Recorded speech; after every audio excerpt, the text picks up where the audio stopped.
We're here at the Collective North. We're gonna train with an Olympian today, Trey Hardee. He's a two-time silver Olympian, two-time gold Olympian, and he's gonna take us through some speed mechanics, running mechanics, and honestly, I don't even know what else we're about to do, but he's about to take us through a lot of stuff. We're gonna train with an Olympian today. Let's go meet Trey. This is the beautiful Collective North location, as you guys can see. This is the spot to work out. If you're ever in Austin, Texas, come here, get a workout in. It's a beautiful place. And we have, look who it is, in the flesh. What's up, man? Let's get to work. How we doing? You want to give people a quick intro? This is Trey Hardee. What's going on, guys? Two-time Olympian, two-time world champion in the decathlon, Olympic silver medalist in 2012, world's greatest athlete a few times in my career. I love that. Bred here in Austin, wasn't born here, got here as quick as I could, but this is the place to be. So I'm gonna take them through a little bit of what it's like to be one of the fastest people in the world. Let's go, people, get fast. All right, today we're gonna just compress all of the stuff that makes people fast. Fair. We're gonna set up, we're gonna warm up all the systems, we're gonna stabilize all your joints, and then we're gonna set up all of the rigidity and stiffness and all of the stuff that basically the framework for running fast. Fair. You can't be fast. You can be the strongest guy in the world, and unless it's stable, you're not gonna be fast. Fair. Like half the people in this gym were stronger than Usain Bolt, but Bolt had it, right? Yeah. So we're gonna set up that framework, then we're gonna pull some heavy sleds, and we're gonna take the sleds away, let you fly. Then we're gonna train that explosiveness, that recruitment with heavy explosive med ball throwing, some Olympic lifting, get you into some right techniques where you can just, what I call shark eyes, you can just black out and go. Well, here, so Trey, for someone that may be a beginner runner, they can probably do a lot of things we're gonna do, but at a simpler form? Everyone can do everything we're about to do. Fair. It's just all about intention. It's all about intention. We're gonna do everything in a safe format. Everyone can pull a sled. Everyone can do the little hops and the bounds and the stuff that we're gonna do. I don't recommend doing this all in one day, so you're gonna be but you're not. I'm the guinea pig. You're not the average Joe, so we're gonna take you through it, but safely. Fair. And everything's applicable. I love it. I love it. Awesome. Let's go. Just take what your body gives you. You don't even need this hand. If you're doing it right, you can just do this. So all that energy, all we're doing, we're activating our glutes, we're doing that, we're getting a little range of motion, but we're also turning on this entire sequence that's taking energy from our knees and pushing to our hands and vice versa. I want you to hold for a count, but I want you to give me that extra reach, shoulder shrug, and then like someone's tugging your heel back, that like if I hold this for another 5 seconds, my butt's gonna cramp. Yeah. Here. Touch. Hold. Love it. So doing this warm-up, Trey, like give them some reps and sets for that. I'll go to fatigue. For me, I say 5 to 8. I don't like saying, do this 7 times, do this 10 times. I give a range, and whatever my intention is for that day, if I'm running out the door late and I just want to have a good run, or if I'm coming in and I got an hour before I got to do anything and I'm trying to get somewhere with it, I'll do more. Fair. But fair. It's listen to your body. If you're sitting here after like 6 reps and you're like, oh my God, you're done. Be done. You're warm. You're not doing anything at that point. Listen to your body, people. Yeah, listen to your body. Fair. Minimum 5 reps. Never go over like 12 to 15. Slightly more difficult, but it locks in that you can't shift out of it. And again, energy going through the system, right? Turning on all the internal muscles, all the posture, director muscles. I'm freaking sweating already, dog. Everyone's got a different name for it. We're gonna drive our hips forward, and then we're gonna floss the back of the knee. So as we sit back, we're gonna pull our toes up. So you're just gonna feel it right behind the knee there. So here. So it's not necessarily like this deep hamstring stretch. Mm-hmm. You feel that tension through your calf behind your knee. If you don't, pull your toe up higher and lean forward a little more. Just now I was doing this, and you feel it a lot less. But Trey was just saying, just lean your body forward as I pull back. So there, it's a lot more activated there. Yep, on the ground, yep.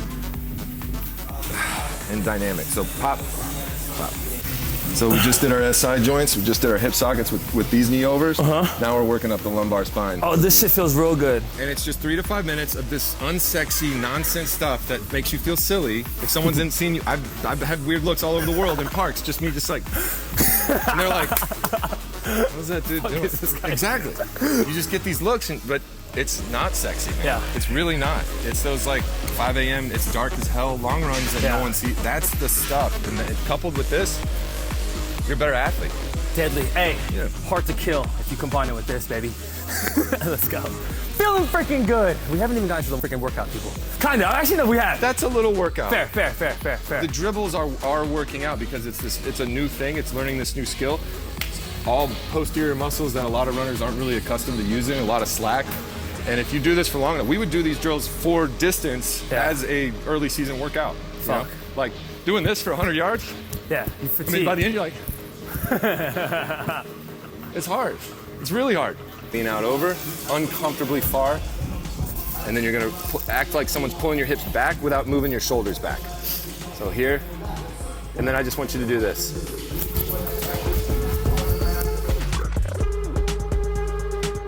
You're operating around that stable zone. You guys heard Trey, right? Safety first, people. Get your seatbelt on. Quicker to ticket, baby. Go, come on. Big hands. All the way to here, all the way to here, all the way to here, all the way to here. Nice.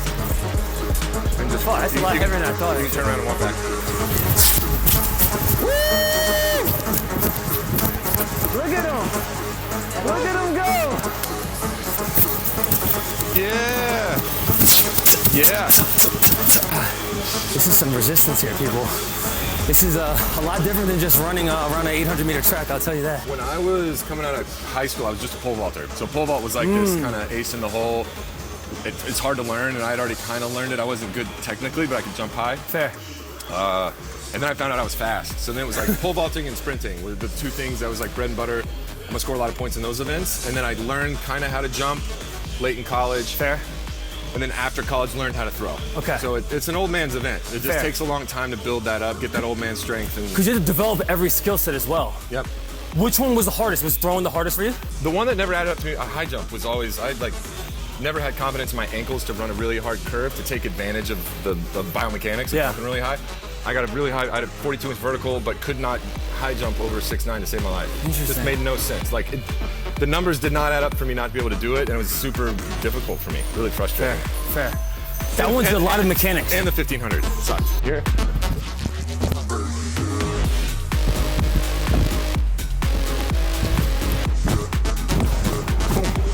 Yeah.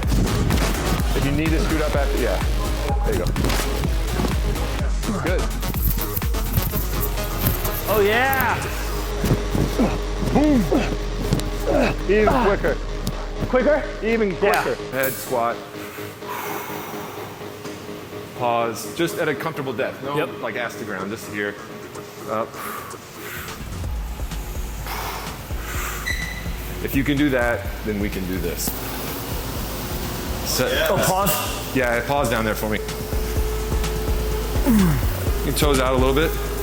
Like that? Toe point, yep. Give yourself some space in your hips. It's unnatural how this happens. It is. I have my feet always pointed straight. Here, we're not gonna bend at the waist. You're not gonna stand up. I just want your back to stay at, see how my back doesn't change? Yeah. I want you to, you're not gonna touch the ground. We're gonna get a good squat to the knee. Then we're gonna stand up. Now we're gonna hinge. Snatch grip, RDL, just below the knee. Then we're gonna shrug. Right here, straight arm. Here. Same way you would in like any hang Olympic, but with a straight arm. Then over row, here. So chest way out over the, way out. Down, up, 5. 4, 5, stand up. Now RDL. RDL below the knee, yep. Perfect. Give me that extension.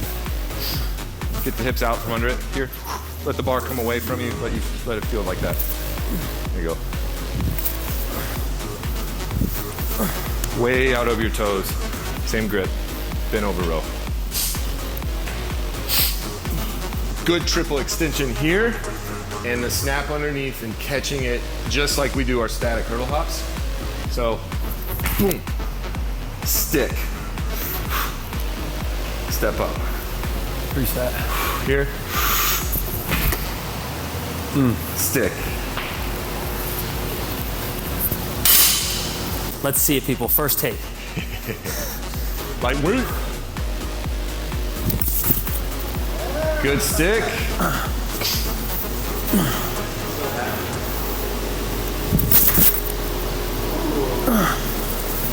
Nice.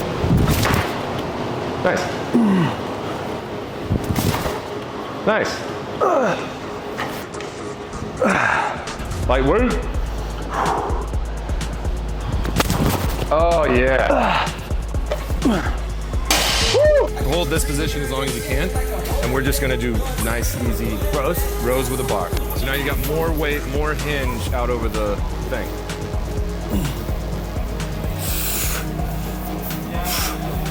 Yeah. Fired, baby. Fired. Oh.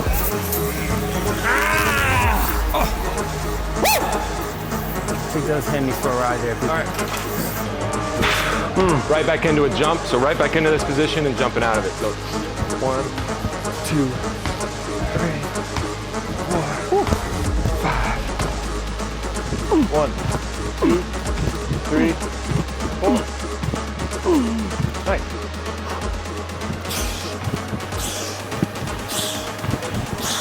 Up. Chest to the knee. Straight. So we're not hyperextending. Fair. Straight. It's an off-season training. Get this guy in the vid. What up, dog? How we doing? How we feeling, bro? What you want to say? What you want to say to the people, real quick? Yeah, man. I don't know. It's another day to get better. Another day to get better. Let's prove yourself. Get better. 1%. Let's go.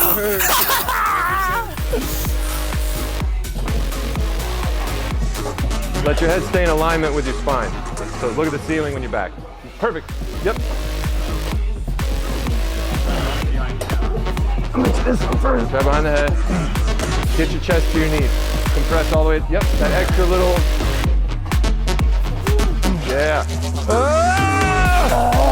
Yeah. Awesome. 10 and 2.